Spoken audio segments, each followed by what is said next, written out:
It's that time again. Record Live. Welcome back, friends, family. It's wonderful to have you with us. We've got Zanita, my co host. Hi, Hello, Zanita. and we And have we Jesse. a special guest today. Hello. Very- Thank you for having me, guys. A wonderful man who is about to become a father for the first time. Very exciting. We're pre-recording today's episode so that Jesse can join us because we don't know when baby Hereford will come. Jesse, any updates? None so far. She is due on the 9th of March. So about 6 days from now, for 5 days. So it's, you know how babies are.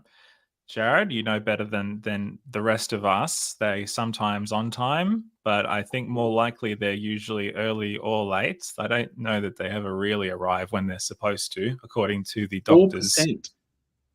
Really? 4% of babies arrive on their due date. So, why even bother? Yeah. The 9th is a very common birth date. Is it? Yeah, I know like 4 people on the 9th. Wow. I don't Not the 9th of March, just like the 9th of whatever. know, the 9th of March. Oh, well, there you go. Maybe my baby will be part of the 4%. And if that's the case, you'll know one more person. It'll make it easier for me. Yeah. Well, Jesse, we wish you all the best with all of that. Whenever it happens, hopefully it won't be late at night or on the Sabbath. How does the verse go? Anyway, we're here. We've got Jesse to talk to us today because we were casting around for ideas, Anita and I, and we thought Jesse would be great for this conversation. There's been an article in the Record called "I Missed My Call to Ministry." And Jesse is a minister. He's been called and he's been ordained, and he is currently working with us at Signs of the Times magazine, but he is still a pastor at heart, and he's got that pastoral background. So we thought we'd talk to him today. Now, the piece we ran was anonymous because the person is wrestling with, I guess, existential questions about this calling that they claim in their piece they have missed. They have a career in another field, but they feel called to ministry. And so they're wrestling with that in the piece. And, I don't like to run anonymous pieces because it's good to have a name to a claim. But in this piece, it just seemed right because the guy, he really wrestles with these questions. And, I reflected and read the piece, and I could sense there was a lot of anguish and a lot of difficulty, but I thought it'd be worth running because it opens a conversation about calling in the church. It opens a conversation about calling that may lead to positive things. There may be people reading this piece who act on a call that they might have felt. It may prompt someone reading to action, and that's always what we hope for at Record. So I thought it was worth running at the end. But today we're going to talk about calling. Now, in the Adventist church, it's sort of a mysterious thing. I was called to do such and such a thing, and then all of a sudden, it's almost unquestionable. You can't argue with someone's calling after that, or can you? So we're going to unpack some of these ideas today. So where do we start? What is calling? What do we mean by the word calling? Let's start there.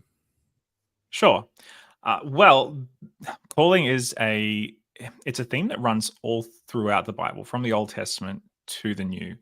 And there's a couple of different words that are used. I don't think it's probably that useful to really dig into the Hebrew or the Greek, because I think the idea is more powerful than the language. I'm sure if we had a Bible scholar and the podcast or the live stream, they'd be able to tell us all sorts of wonderful things about the original language. But the idea of calling, I think probably a good place to start for us is the story of Abraham, or Abram, because that's, I think, one of the first really notable stories in the Old Testament where there is a definitive calling. Genesis chapter 12 is often, if you've got a Bible that has like subtitles, it's often titled The Call of Abram. And in verse 1 and 2, it says, "Now the Lord said to Abram, go from your country and your kindred and your father's house to the land I will show you. I will make you a great nation. I will bless you and make your name great so that you will be a blessing." Oh, and by the way, just so that we all know, I'm reading from the NRSV in case you were wondering about my translation. So there's a couple things I think in this passage that tell us about calling. The first is that it's often God making contact with the character, in this case, Abram. And God is calling them for a specific purpose. And I think that's really key when it comes to understanding biblical calling, because God doesn't ever really call anybody in the Bible just for no reason, or for, just because to make them feel nice or whatever. In this case, God is calling Abram and his whole family, of course, to go to a specific place, the fabled land of Canaan, and to make his home there so that God can make his family into a great family, a nation that will bless all the nations through it. And this is key fundamental sort of biblical theology, right? This is a foundational story for not just the Christian faith, but for the Jewish faith. Abram is a revered part of both of our religious faiths. And so I think this is probably a good place to really illustrate what calling looks like. The Old Testament is full of stories just like Abram's, where we have a character who is singled out by God to complete a specific task. Other, I guess, characters you could probably put in this same category are people like David, who is singled out because of his, great character. He is singled out also for a purpose. The prophets are also called. But calling isn't just for single people, because God throughout the Old Testament also calls to the people of Israel specifically, the nation that he called Abram to start. And we see this especially in the Psalms and the Proverbs. A lot of the poetry literature is about God calling out to his people and saying, be in a right relationship with me. Be the kind of people that I have called you to be, so that I can be the God that you need me to be. And we see this all throughout the Old Testament. So I think that's probably a foundational sort of idea of what calling is. It might sound a little bit elementary, but it really does inform the story of the Bible, and also the way that calling is kind of subverted and changed once we get to the New Testament. Interesting. So I guess to clarify, because I feel like you're maybe saying two things there. We have Abram, who has like a specific calling, and we often hear in the church this language of calling when it comes to a pastor. Like people often say they are called to ministry. But then you look at the world, or like the motivational, vocational language, and you often hear people saying everyone has a calling, or what's your calling, or live into your calling. And it's as though every single one of us, which is probably what I've tended to think, has a calling that we need to step into. When we look at the Bible, is it both, or is it more of one, or like, is it something that just pastors get, or do we all have a calling? That's, I think, probably the $1 million question, Zanita. And it's, I think, possibly the question that can really help us to understand not just the idea of calling, but also this article that Jared referenced. Yes, it's often seen as two different things in our culture. We often see the calling of ministry people, ministers, pastors, to some extent, church administrators, teachers as well. Definitely used to be much more of a mystical calling, not so much anymore. But there, as you have pointed out, is a seeming push or some rhetoric that we've inherited in the Christian world around the idea that everybody is a minister. And that's actually something that one of my mentors, Dr. Wayne Krause, used to hammer into me all the time when I was at his church. He always used to say to us and to his church, everybody is a minister. And that was a way of, I guess, not putting us down or himself as the minister, the leader, but to remind us that we all have a part to play. And I would argue actually that it's even bigger than we just have a part to play. And the reason is because of the ministry of Jesus. So we get to the ministry of Jesus in the New Testament, and we have the Gospels and these biographical accounts of Jesus.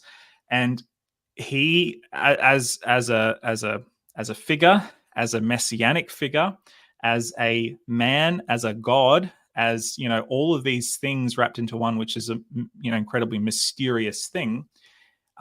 Throughout the whole of the Gospels, feels this calling very, very, very keenly.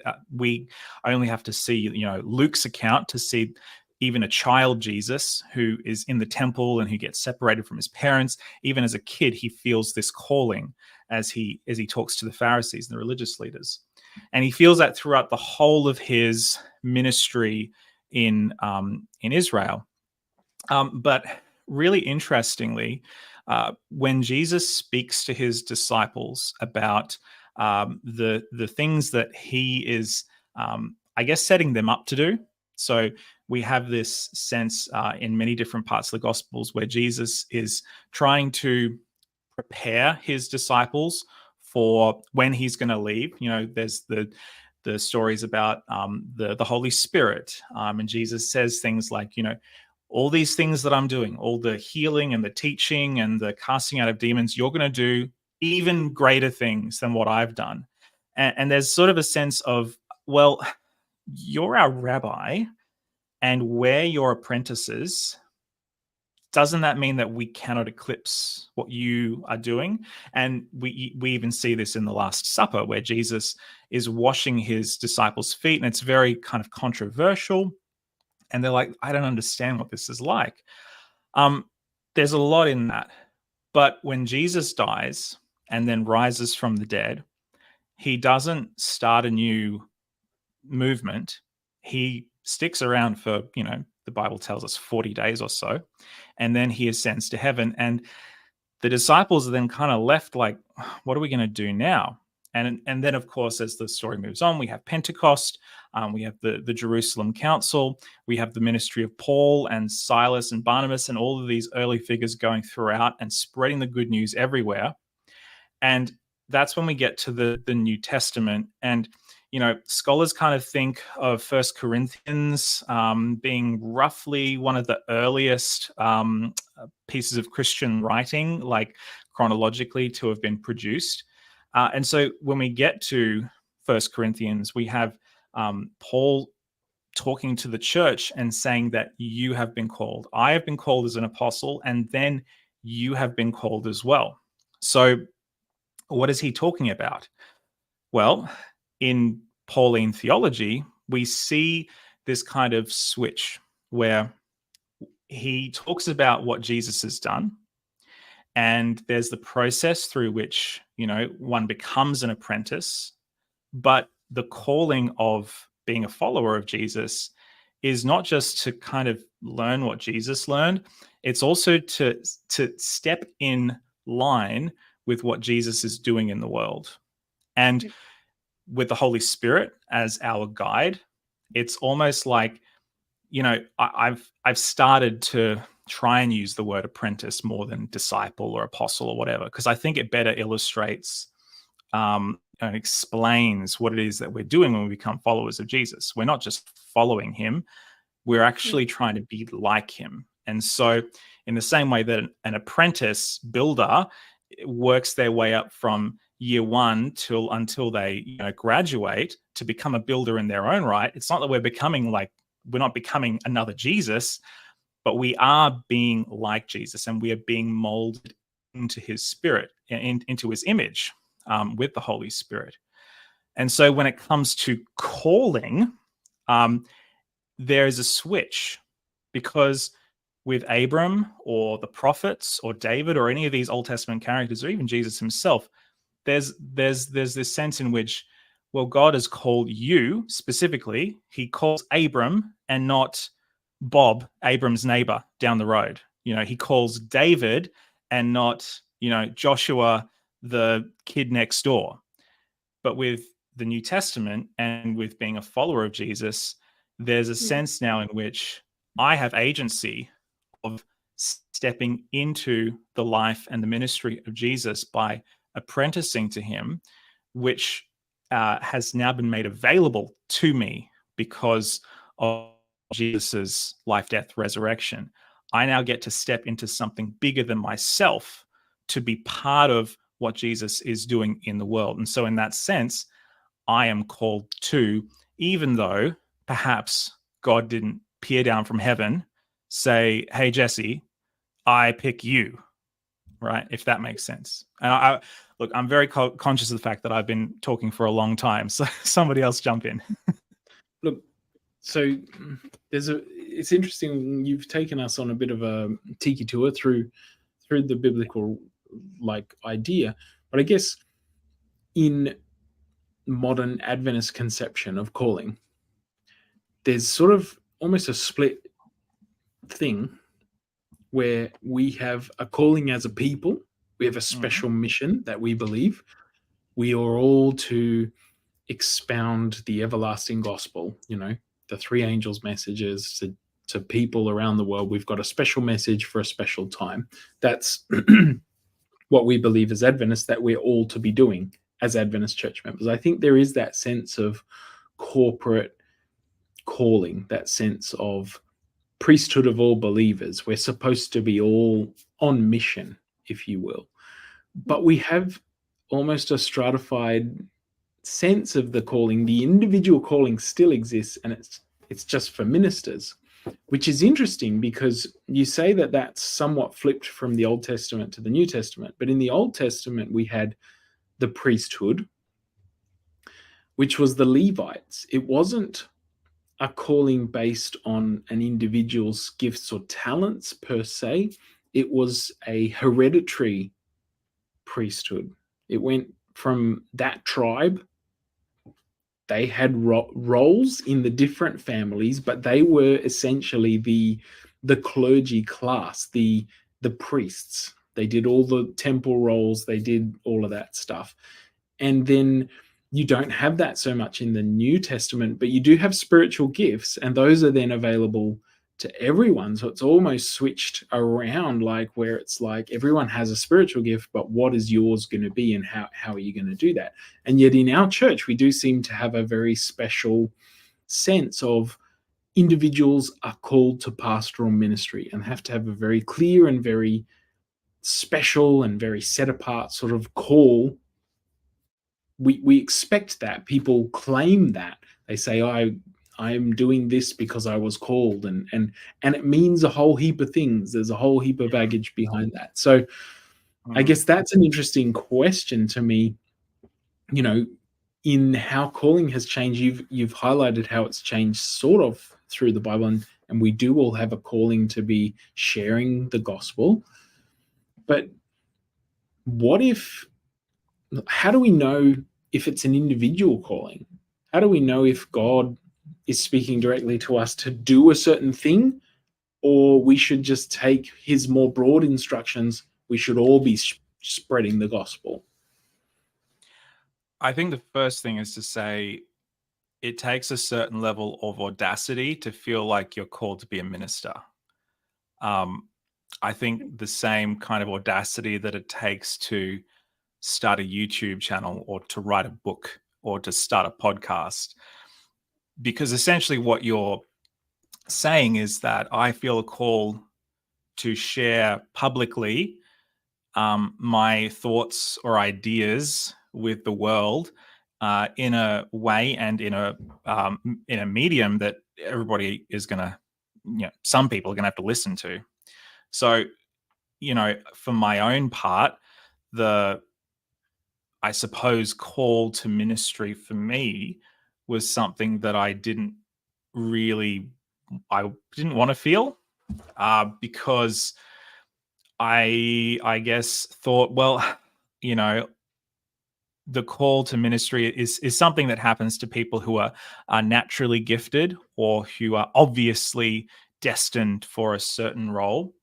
I think it becomes very tricky to talk about this when the call to ministry is not just a call to a certain vocation, it's also a call to a vocation with a paycheck and an employee handbook and a code of conduct and a hierarchy and signing on the dotted line for certain expectations.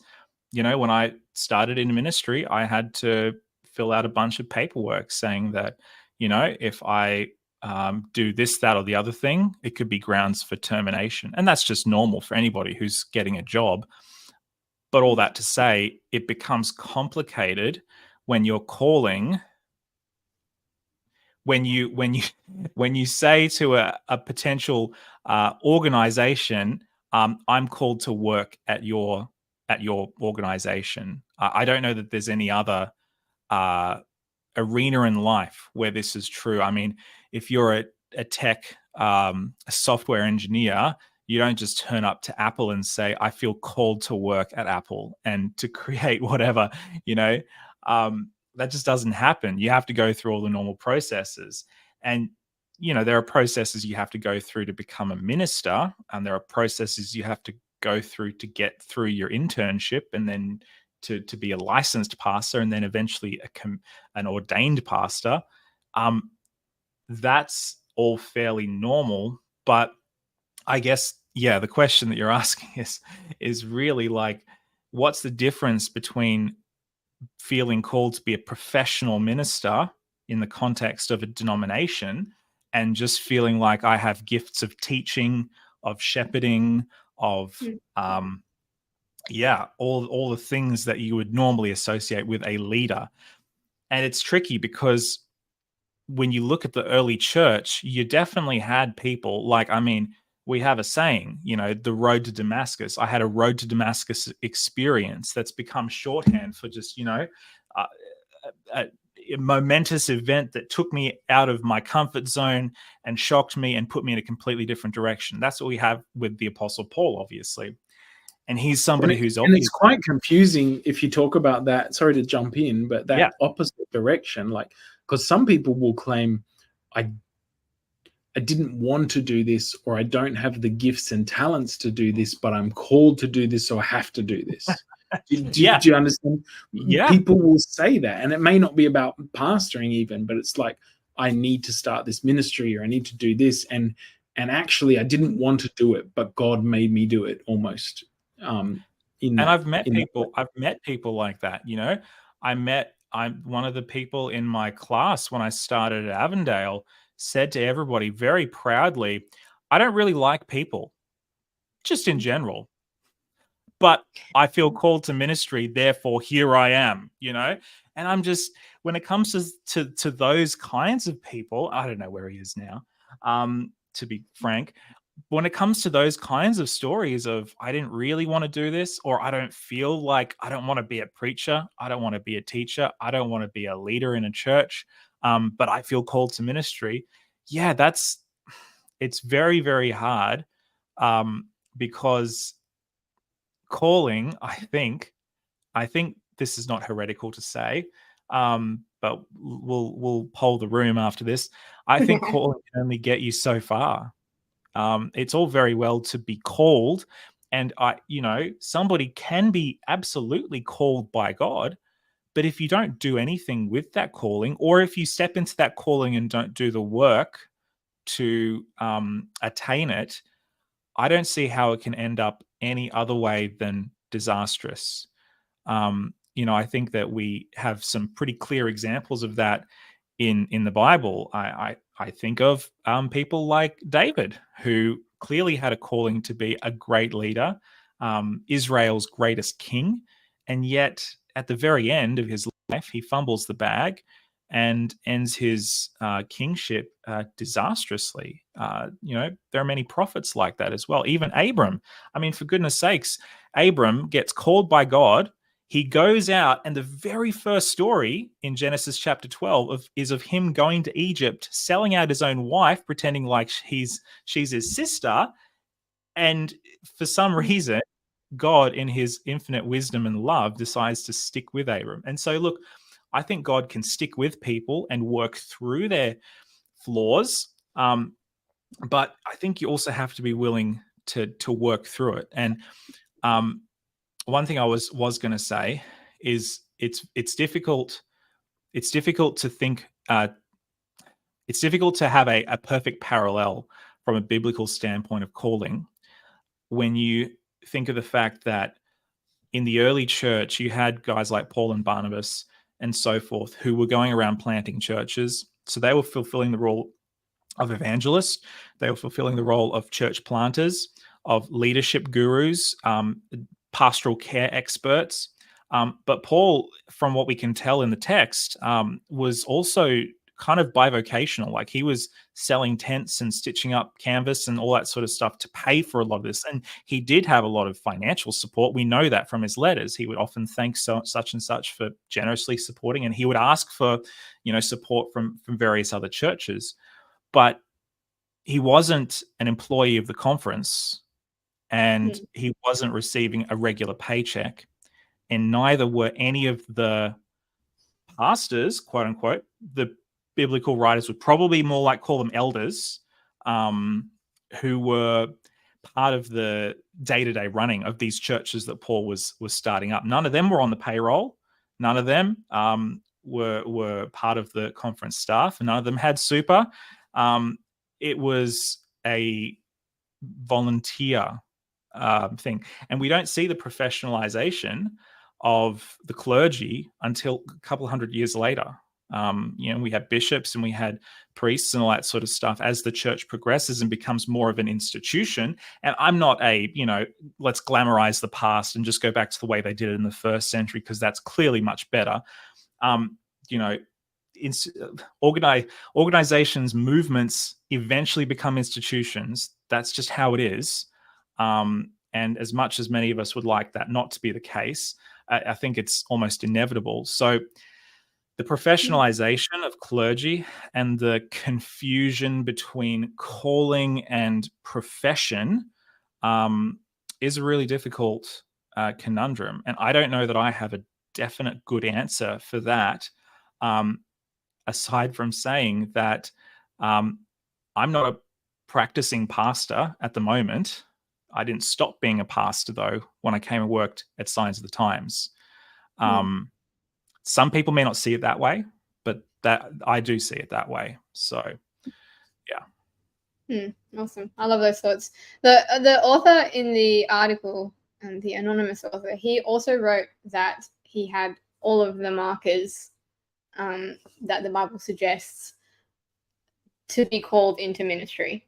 Are there specific, you're kind of talking about people can have skills and talents and things like that, and there's obviously pay that comes along with it. There's a lot of factors that speak into that, I suppose. But are there specific markers that people, if they're not sure whether they're called or not, or whether they're receiving an actual prompt from God, or if it's just like cultural expectations or family expectations? I feel there's a lot of things that can speak into whether you're called or not, or making you feel like you're called when it could just be other factors. But is there stuff in the Bible that actually we can look at and be like, oh, I am called, or maybe I'm not, or... I think community is a huge part of your calling. I really struggle when I hear people say that they believe that they're called, but nobody else is saying that in their immediate context.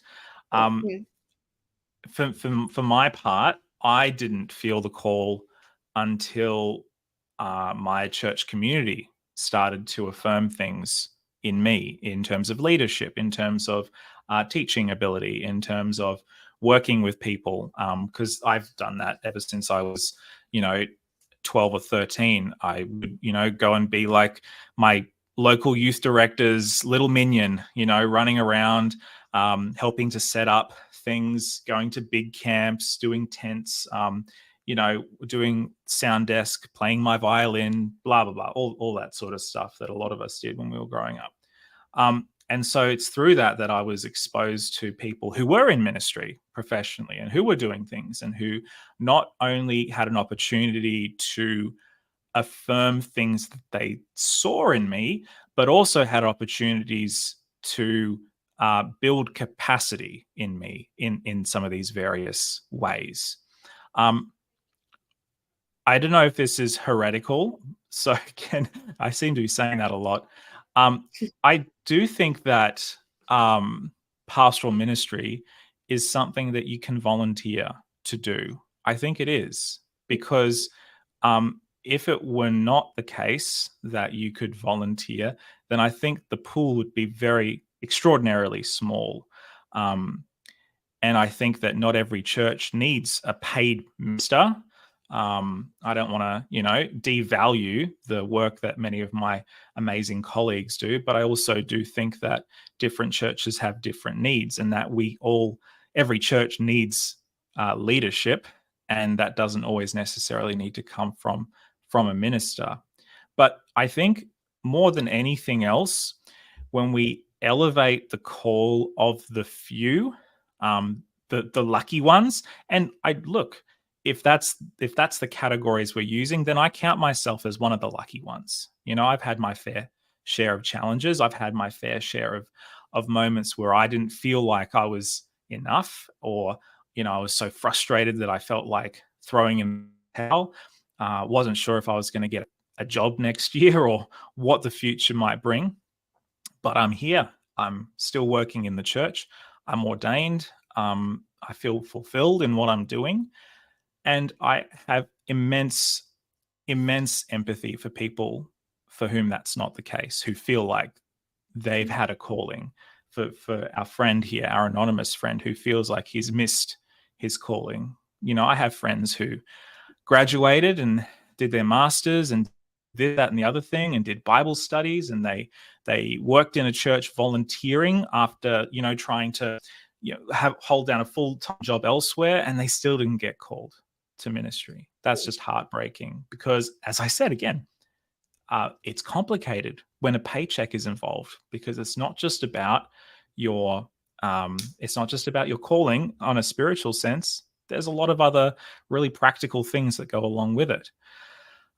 So in terms of your question, Zanita, I think that if your church community and people that you trust and people that you respect speak into you that they think that you would be a good minister for X, Y, Z reasons, then I think that's something to take notice of. And look, if you're a young person, like a 17-year-old, 18-year-old, and you don't know what you're doing with your life, sometimes that's what you need. You need somebody to affirm something in you to help you push you in the right direction.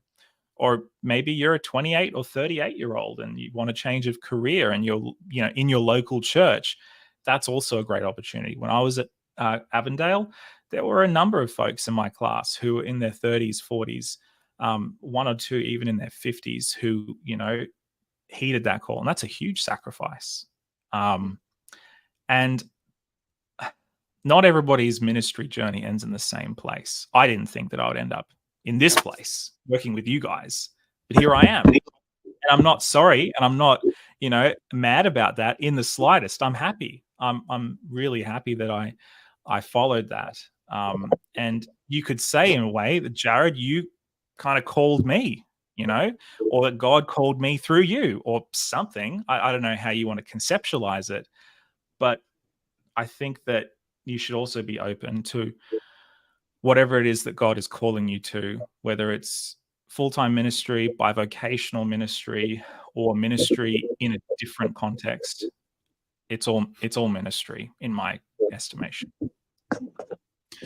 And just on a human level, I guess reflecting on the piece, as I read it, I sensed someone who was really wrestling with communicating with God, hearing from God, knowing they were enough in terms of what they were doing. And I guess I reflect on that and I resonate with that. I believe God's called me into what I'm doing right now. I think God's given me, equipped me, and taken me down this road.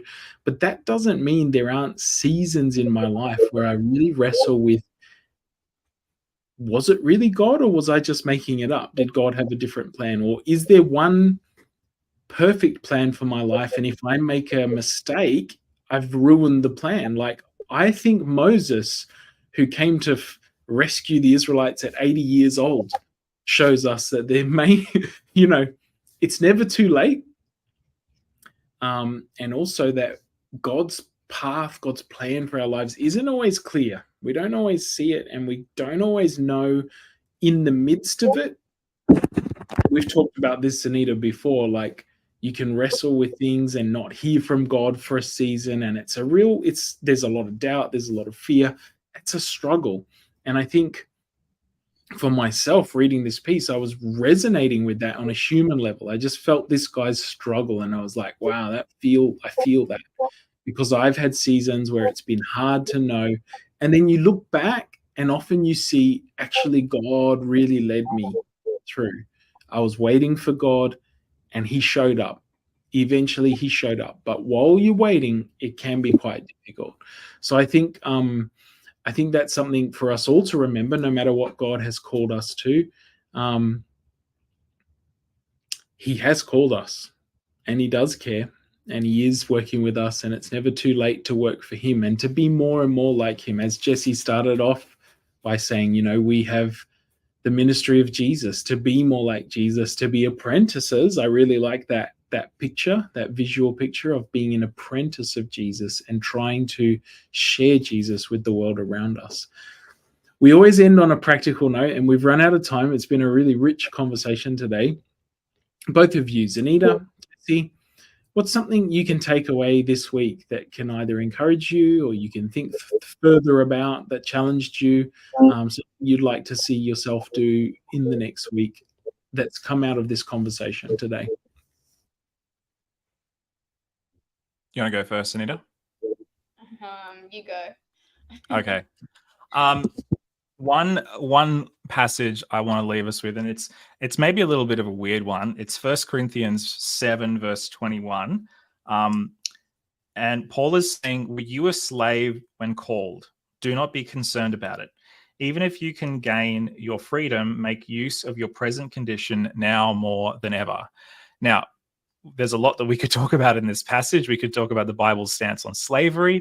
We could talk about the fact that Paul genuinely believed that Jesus was going to be returning in their lifetime. And this is a whole part of a whole passage where Paul is just saying, look, whatever condition you're in, just stay there. Because what his point is the time is short. Make use of where you are right now. And look, we don't know when Jesus is going to be returning, but we are Adventists, and so, one of our core key messages is be ready at any time, because we believe that Jesus is coming soon. Soon, asterisk, soon, we don't know when that's going to be, and we're going to trust that whenever Jesus comes back is going to be in his time. It's not up to us to figure that out. What is up to us is to figure out, as Paul says here, what we can do with the time that we have. And we might have hopefully all of us have a good 50, 60, 70 years on this planet. It'd be great to become centenarians, whatever the term is. But if we don't, and we get to the end of our lives, what are we going to have to show for it? And so we could sit around, and I'm not criticizing our anonymous friend, and wish that things had turned out differently, or wish that we had opportunities that we hadn't. But I would say, what opportunities do you have right now? Because what is right now is way more important than what could have been in the past. or what could be in the future, because we can't control the past, we can't control the future, but what we can control is what's right in front of us right now. So if you have a way to minister, to exercise your spiritual gifts, to be an apprentice to Jesus right now, how can you do that? Awesome. Yeah, mine is similar. I like how you spoke, Jesse, about the concept of all of us being ministers. You said that someone shared that with you, like we're all ministers. And, you know, we see individuals in the Bible who were tent makers and they were also preaching the gospel. They were also ministering to the people. And not that we all have to be tent makers, but I think we all can step into that calling of sharing the gospel with others, or like showing God to others in whatever ways we can. And so I think for the person who wrote us that article, and for anyone else who is, I guess, wondering if they're called and what they can do if they tried to work towards that calling but didn't find themselves in a pastoral position, I guess a good question to kind of reflect on and ask yourself, and something that I think I would like to do more, is how can I step more into that calling, even though I might not be exactly where I want to be or exactly where I imagine myself being? Like, what can I actually do that aligns with the way of Jesus, I guess? And so, yeah, I think that's just a good starting point that we can all kind of go from. Well, folks, you heard it here first. Let's go out this week and be more like Jesus. Thank you for joining us on Record Live. Thank you, Jesse, for your insights, for your experience, and God bless in the journey ahead with little bubs on the way. Thank you. For the rest of you, we'll see you next week on Record Live.